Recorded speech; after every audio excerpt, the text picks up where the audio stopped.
nasamsam ang mahigit 100,000 pisong.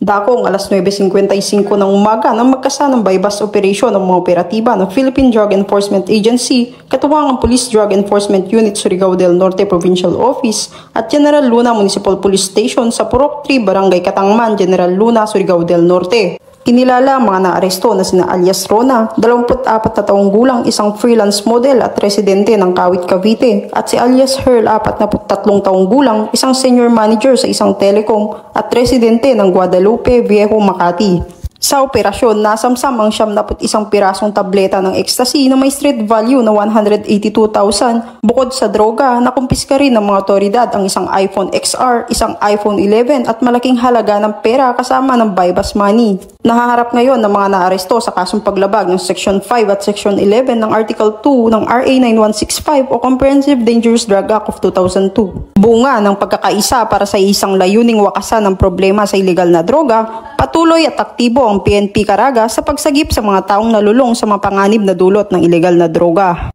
Mula dito sa Police Regional Office 13, ako ang iyong PNN Correspondent, Patrolwoman Karen E. Malilin, alagad ng batas, taga-taguyod ng Balitang Pulis. Maraming salamat, Patrolwoman Malili.